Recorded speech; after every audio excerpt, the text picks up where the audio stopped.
1 minggu setelah serangan Queenbeck di Eropa membuat identitas Peter Parker dalam keadaan krisis.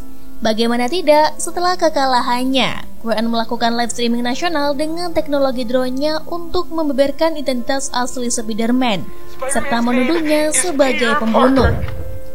Peter dan MJ yang sedang bergelanjutan melintasi kota, terpaksa menyaksikan hal tersebut. Setelah itu, mereka segera bersembunyi di apartemen Peter, yang mana di sana ternyata ada Bibi May dan Happy Hogan yang baru saja putus. Timing yang tidak tepat memang, apalagi saat 2 orang dewasa itu memergoki Peter yang sedang berganti kostum di depan MJ. May dan Happy segera menghampiri kedua remaja itu, namun Peter yang sedang kalap segera berganti pakaian dan menutup segala akses keluar di apartemen tersebut. Malam harinya, saat Peter sedang menonton berita dengan Bibi May, tiba-tiba mereka kedatangan tamu yang tak diundang. Eits, bukan jelangkung loh ya. Saat Bibi May mencoba mengecek keadaan di luar, ternyata tamu tak diundang mereka adalah dari organisasi pengendalian bencana. Kemudian mereka menangkap Peter dan Bibi May beserta MJ dan Ned untuk diinterogasi lebih lanjut. Untungnya berkat bantuan dari Matt Murdock, mereka akhirnya dibebaskan tanpa tuduhan. Singkat waktu, Peter, MJ, dan Ned mencoba menjalani kehidupan sekolah seperti biasa. Namun nasi sudah menjadi mie ayam, keadaan pun sudah terlanjur kacau. Di sekolah, massa sudah ramai berunjuk rasa menyuarakan isu Spider-Man si pembunuh berdarah dingin. Tak hanya itu, bahkan mereka mendapat blacklist untuk akses formulir pendaftaran ke perguruan tinggi. Peter yang sebenarnya sama kacaunya dengan keadaan kota tetap berusaha untuk santuy. Merasa keadaan semakin kacau, Peter memutuskan menemui Dr. Strange untuk meminta bantuan.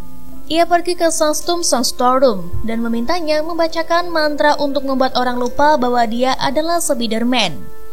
Awalnya Dr. Strange menolak untuk menggunakan mantranya, namun melihat Peter yang sudah putus asa, akhirnya hati kebapaannya pun terenyuh. Terlepas dari peringatan Wong tentang konsekuensi yang mungkin terjadi, Strange tetap membacakan mantranya untuk menolong Spider-Man yang galau itu. Namun mantra Dr. Strange tidak stabil dan rusak saat Peter dengan cerewetnya menyebutkan permintaan-permintaan konyolnya. Strange kemudian memaki Peter saat sihirnya tiba-tiba terjebak di dalam sebuah prisma. Dia juga marah setelah mengetahui bahwa Peter bahkan tidak mencoba menghubungi Dewan Penerimaan Maba sebelum datang kepadanya. Gimana mau keterima kalau usahanya aja hanya di permukaan, pikirnya. Setelah diusir dari tempat Dr. Strange, Peter segera menelpon Flash untuk menanyakan posisi admin penerimaan mahasiswa baru. Berkat arahan dari Flash, Peter segera pergi ke jembatan tol Alexander Hamilton dan mencoba meyakinkan Bu Admin untuk menerima Liz dan MJ. Belum juga mendapatkan persetujuan dari Bu Admin, tiba-tiba jembatan itu diserang oleh Otto Octavius. Ia muncul karena mengincar Peter, dan pergelutan pun terjadi. Saat Peter mencoba menyelamatkan Bu Admin yang hampir jatuh ke sungai, Otto merobek setelan milik Peter dan menyerapnya. Yang mana kemudian ia menyadari bahwa Peter yang ia hadapi bukanlah Peter yang ia kenal. Peter pun lebih bingung ketimbang Otto. Tak lama, akibat menyerang nanoteknologi yang ada di setelan Spider-Man, seluruh tentakel Otto jadi mematuhi protokol Iron Spider. Peter yang menyadari hal tersebut segera mengendalikannya untuk menyelamatkan Bu Admin yang masih tergantung di tepi jembatan. Alhasil dia mendapatkan lampu hijau dari Bu Admin lengkap dengan kedua temannya. Setelah Bu Admin pergi, tiba-tiba Green Goblin muncul lengkap dengan granat hijau dan hoverboard andalannya. Tapi untungnya sedetik kemudian Dr. Strange muncul dan membawa Peter beserta Otto ke penjara di Sandstorm. Sesampainya di sana, Peter memohon untuk dibebaskan untuk memperbaiki semua yang telah dia perbuat. Dia juga memohon agar teman-temannya bisa di sisinya untuk membantunya. Dr. Strange menjelaskan bahwa mantra gagalnya telah membawa semua tokoh dari multiverse yang tahu bahwa Peter adalah Spider-Man. Dengan bantuan MJ dan Ned, Peter memutuskan untuk mencegah kemungkinan pengunjung lainnya datang. Suatu malam, saat mereka sedang beroperasi menggunakan setelan Spider Black, mereka tak sengaja menemukan Max Dillon dan Fleet Marko. Setelah perdebatan kecil, akhirnya mereka berhasil memasukkan keduanya ke dalam penjara Sanctum Sanctorum. Tak hanya itu, Dr. Strike juga telah berhasil menangkap Kurt Connors, si manusia kadal. Keesokan harinya, Peter melanjutkan pemburuannya. Kemudian dia mendapatkan panggilan dari Bibi May yang mengatakan bahwa Osborn sedang bersamanya di Fisk. Mendengar berita tersebut, Peter segera bergegas menuju ke TKP. Dikira akan menyerang Bibi May, ternyata Osborn datang untuk meminta bantuan Peter. Namun nampaknya Peter yang dihadapkannya bukanlah Peter yang dia maksud. Singkat cerita, Peter pun membawa Osborn ke Sanctum Sanctorum. Di Sanctum Sanctorum, saat para penjahat sedang memperdebatkan momen kematian mereka, tiba-tiba Dr. Strike muncul dengan membawa alat pengendali sihir. Strike ingin mengirim penjahat kembali ke alam masing-masing dan menerima takdir mereka. Namun Peter ingin membantu mereka sebelum mengirim mereka kembali untuk mencegah kematian yang tak ditakdirkan. Alhasil dia membebaskan para penjahat itu dan mengurung Dr. Strike di dimensi cermin. Don't do this. Ow. Kemudian Peter membawa semuanya ke apartemen milik Happy. Happy nggak tuh? Singkat cerita, Peter akhirnya berhasil menyembuhkan Otto dengan menggunakan teknologi Stark Industries untuk menggantikan chipnya yang rusak. Ketika penyembuhan dilakukan pada Osborn dan Dylan, pengaruh Green Goblin muncul dan mengambil alih Osborn sebelum penyembuhan dapat diselesaikan. Goblin kemudian memanipulasi Dylan untuk melepaskan perangkat yang dipasang Peter padanya untuk menyerang penjahat lainnya, sementara dirinya bertarung melawan Peter. Setelah itu, Goblin pergi dan menghujani tempat tersebut dengan granat ijonya. Untungnya Peter dan Bibi May selamat dan hanya mengalami luka-luka yang bisa dibilang tak cukup parah untuk ukuran korban ledakan bom. Setelah meratapi segala sesuatu yang terjadi, mereka segera beranjak pergi dari tempat tersebut. Namun tiba-tiba Bibi May oleng tepat saat Peter menyadari bahwa alat pelontar jaringnya telah rusak. Peter mencoba memanggil ambulan, namun sepertinya momen tersebut adalah momen terakhir Bibi May bersamanya. Sementara itu, di sisi lain, rupanya MJ dan Les secara tidak sengaja belajar cara membuka portal menggunakan cincin sihir milik Dr. Strike yang dicuri Peter tempo hari. Akan tetapi, mereka malah mendapati Peter Parker dari seri Spider-Man lain. Dan begitu juga saat percobaan kedua dilakukan. Hello. I hope it's okay. I just came through this. Liz dan MJ menemukan Peter mereka yang sedang mengesedi di atas gedung. Mereka segera memeluknya setelah mengetahui kabar kematian Bibi May. Tak lama dari gedung tetangga, para Spider-Man lainnya muncul. Mereka kemudian berbagi cerita tentang kehilangan orang tercinta yang mendorongnya untuk bertarung demi menghormati mendiang Bibi May. Mereka bekerja sama dalam menyembuhkan penjahat yang tersisa dan memancing mereka ke patung Liberty. Sebelum beraksi, mereka melakukan pemanasan dan sedikit berbincang tentang perjalanan masing-masing sebagai Spider-Man. Spider-Man Andrew sempat bertanya bagaimana cara Spider-Man Tobey menghasilkan jaring dari dalam tubuhnya sendiri, sementara dua lainnya membutuhkan alat khusus untuk menciptakannya.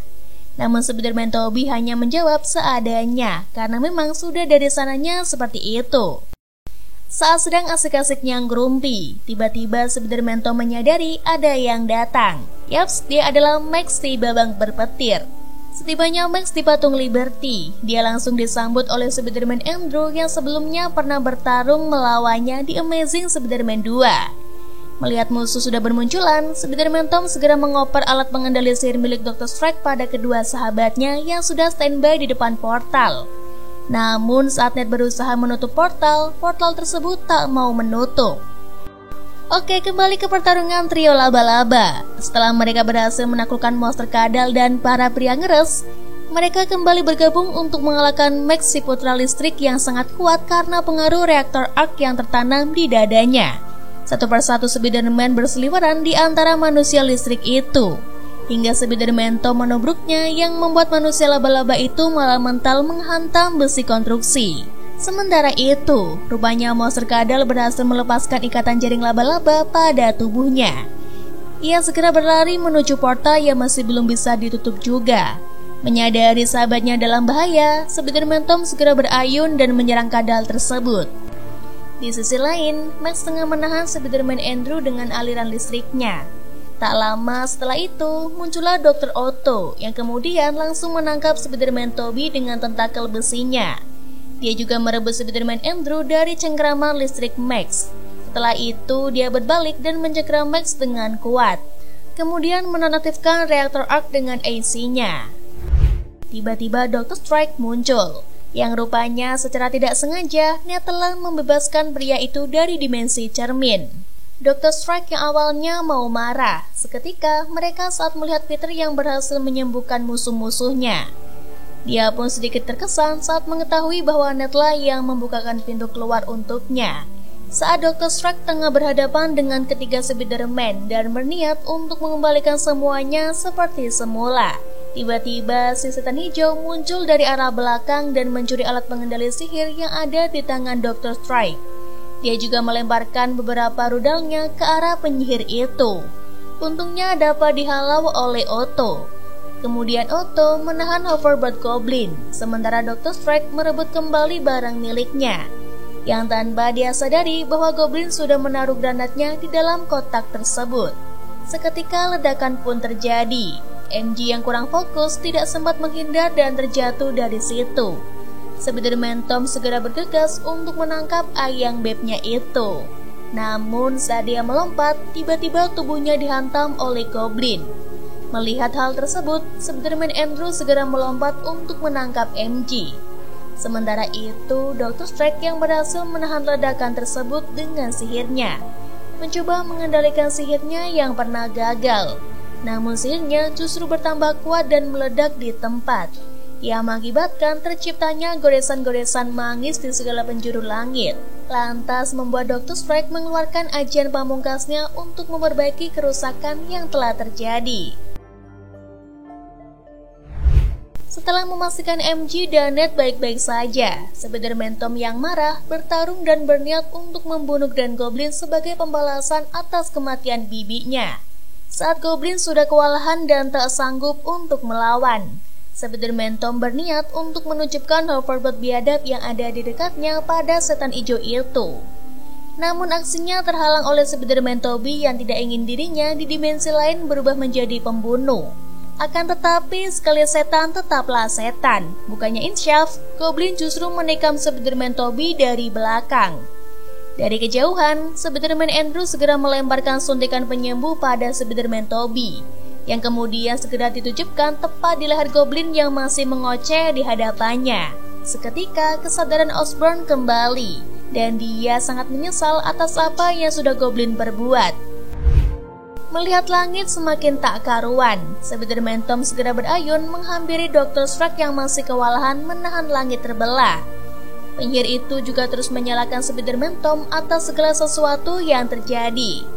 Karena menyesal, akhirnya manusia laba-laba itu meminta mantra terakhir yang bisa membuat dunia melupakan bahwa dirinya Spider-Man dan kembali dalam kedamaian. Karena tak punya solusi lain, Dr. Strike pun menyetujuinya.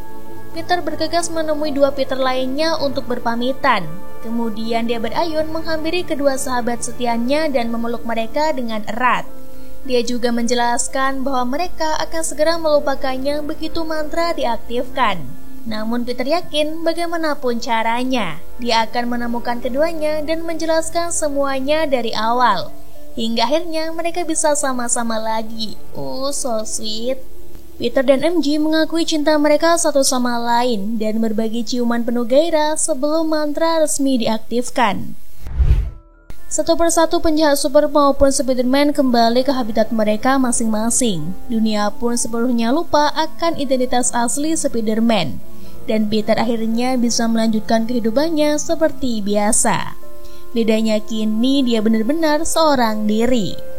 Singkat cerita, Peter mencoba untuk memperkenalkan kembali dirinya ke MJ dan Ned. Namun hal itu tak jadi dia lakukan saat mendapati bahwa kedua sahabatnya itu tengah menjalani kehidupan normalnya. Dia juga tak ingin nantinya mereka harus banyak menghadapi situasi berbahaya jika harus terlibat dengan dirinya lagi. Setelah membeli kopi, Peter memutuskan untuk mengunjungi makam Bibi Mai. Di sana dia tak sengaja bertemu dengan Happy, yang mana sekarang pria tersebut tidak mengenali identitasnya. Sepulangnya dari makam, Peter membuat setelan baru dari awal untuk melanjutkan kisah Spider-Man-nya. Dalam adegan mid-credit, Eddie Brock yang sudah bersimbiosis dengan Venom duduk di sebuah bar dan berbicara dengan bartender tentang manusia super lainnya, Thanos serta peristiwa Blip, sambil merenungkan bagaimana melindungi dunia baru ini. Keduanya dengan cepat dibawa kembali ke alam semesta mereka oleh mantra Dr. Strike. Namun tanpa sadar, mereka meninggalkan bagian dari simbiot di meja bar. Dan film pun selesai. Jadi kesimpulan dari film ini adalah sebenarnya hidup itu simpel. Kita yang menjalaninya aja yang rumit. Dari banyaknya permintaan mantra yang diinginkan Peter, malah petaka yang dihasilkan. Dan ujung-ujungnya dia kembali lagi ke mantra yang pertama. Namanya juga hidup, kadang kita bertemu, kadang juga harus berpisah. Yang penting bukan bagaimana kita membalaskan dendam orang meninggalkan kita, tetapi bagaimana cara menjalani hidup selanjutnya dengan versi terbaik yang kita punya. Oke, sekian dulu video kali ini. Yaya mau ngopi dulu karena mulut udah garing banget nih. Terima kasih nih buat kalian yang selalu setia nemenin Yaya di sini. Sampai jumpa lagi di video selanjutnya, and see you. Bye-bye. Thank you.